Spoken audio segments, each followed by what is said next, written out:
Il-kap tal-Partit Nazzjonalista Adrian Delija baqa' ma qatax id-djun li kellu mad-Dipartiment tat-Taxxi Interni. Dan minkejja li s-sena li għaddiet huwa iddikjara li kien se jħallas kollox sal-aħħar tal-2017.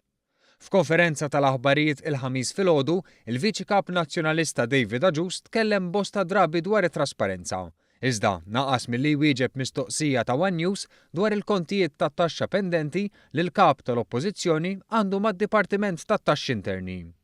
Fil-ġimgħat li għaddew Delija qal li saru l-arranġamenti kollha ma' dan id-dipartiment sabiex iħallas eluf ta' euro f'kontijiet pendenti.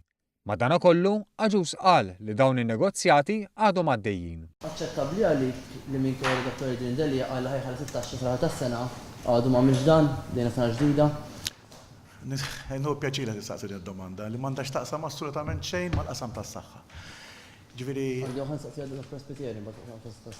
Ġifieri, din press conference solely dwar il-qasam tas-saħħa f'pajjiżna u d-domanda tiegħek tkun dwar il-kap tal-Oppożizzjoni.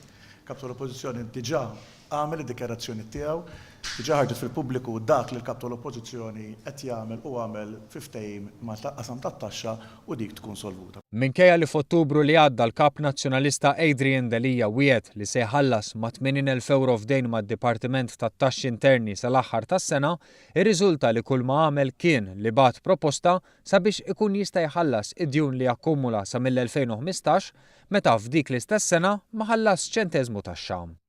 Dan id-dejn ġej mill-istess persuna li ftit ta' xurilu taħt ġurament fil-qorti iddikjara li kien jaqla xejn anqas minn 200 euro fis-sija għax-xogħol li kien jagħmel bħala avukat.